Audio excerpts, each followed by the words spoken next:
with us today is a breast cancer specialist from Davao City. Hi, Doctor. Hello, Ina. Hi. Doc, may tanong lang po kami. Paano nyo nalaman itong product na to? Well, actually, a family friend of ours visited me in my clinic and introduced transfer factor to me. And at first, every doctor would be hesitant to prescribe a food supplement at that. Kasi natatakot ang mga doktor na baka hindi effective.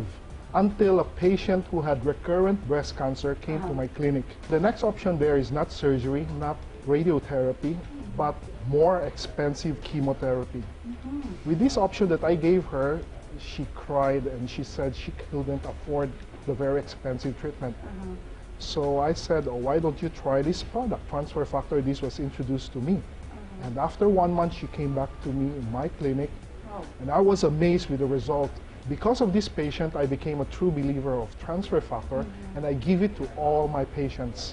These products are well studied. It's really backed up with good science, and that's why I came to believe this way back in 2009 when it was introduced to me. Though initially I was skeptic, but after reading all the materials, trying to review all the write-ups and the studies, and knowing that the science been there for more than 50 years already. It was just refined, and the biotechnology was only provided by this company, and they come up with a very potent transfer factor, and that's creating the wonders today. This has changed my family. I started it with my family, started with the oldest, my Lola, who is now 89 years old, and not only to my family, to my patients now.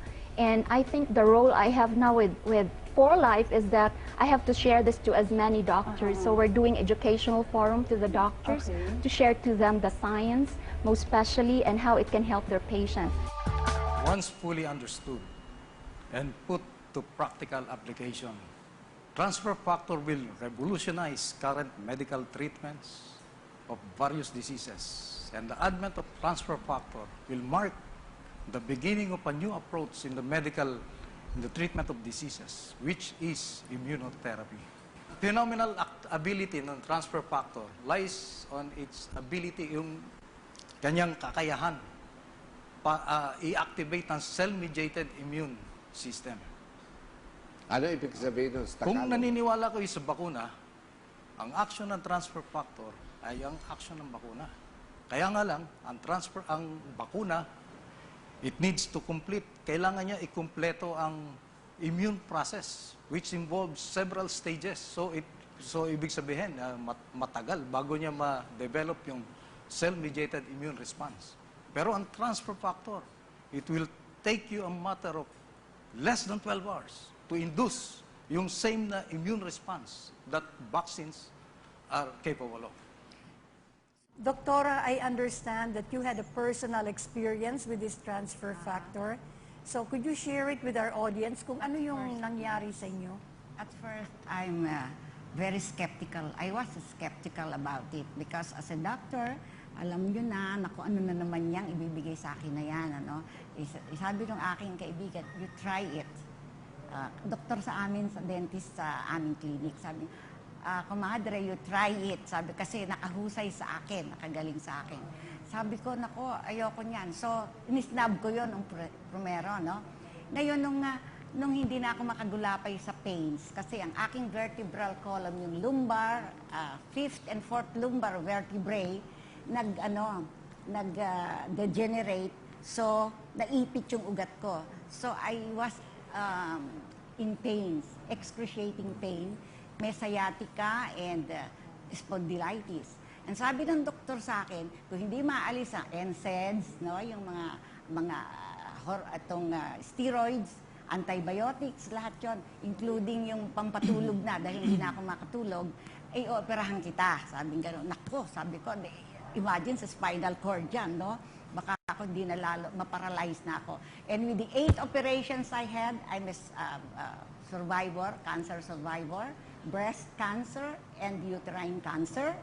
At marami akong sakit. May diabetes ako at meron akong hypertension na 3-drug therapy. No?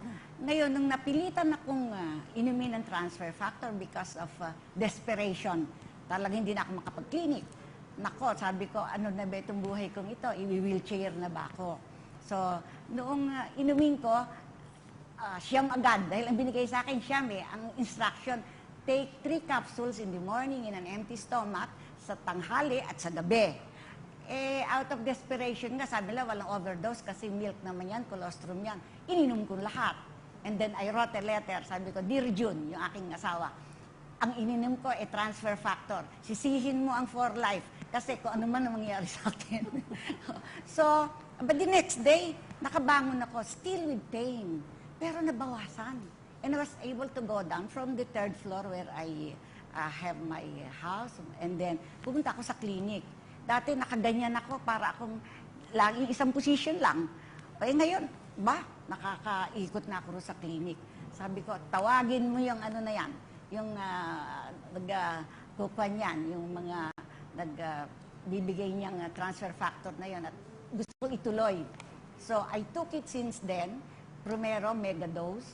Tapos, sumunod, ini-reduce ko ang dose. Ngayon, 1 capsule na lang in the morning, in the evening.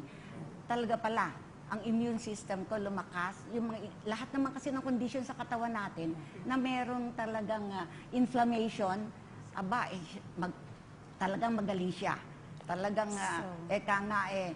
pati diabetes ko na-control, pati hypertension ko na-control, 110/70. Tapos ang aking is only 8. So sabi ko, talagang itutuloy ko ito. And I will recommend it to all my patients. And I even really want doctors talagang nila ito, subukan as an adjuvant therapy. Hindi mo naman hihinto yung ibang gamot Adjuvant therapy sa mga iniinom na gamot. And ako, talagang magaling. Ang intriguing fact, reality is, 3 bagay ang nagkokos ng mga karamdaman. Yung viral, bacterial infection, at saka yung immunity disorder. At sa 3 ito, lubhang naging popular ang paggamit ng mga antibiotics, steroids, lahat ng mga yon na in long term ay mas marami ring naibibigay na side effect, bad effects. Ang mga bacteria, pinapatay pati yung mga normal flora sa ating mga sikmura, kaya ang nagtatribe yung mga fungi, mga ibang virus na nagkokos ng iba pang diseases.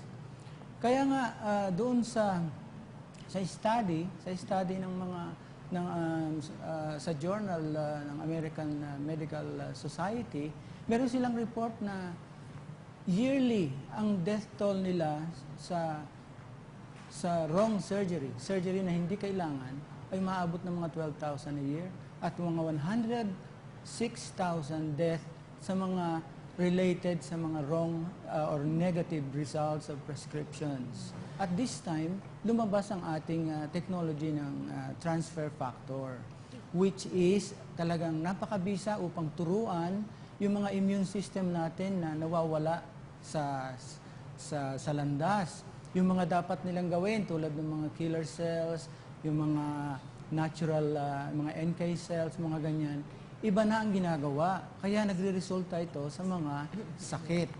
At ang transfer factor, isang maliit na molecule na na-discover ito at naging very, very effective sa ganitong pamamaraan.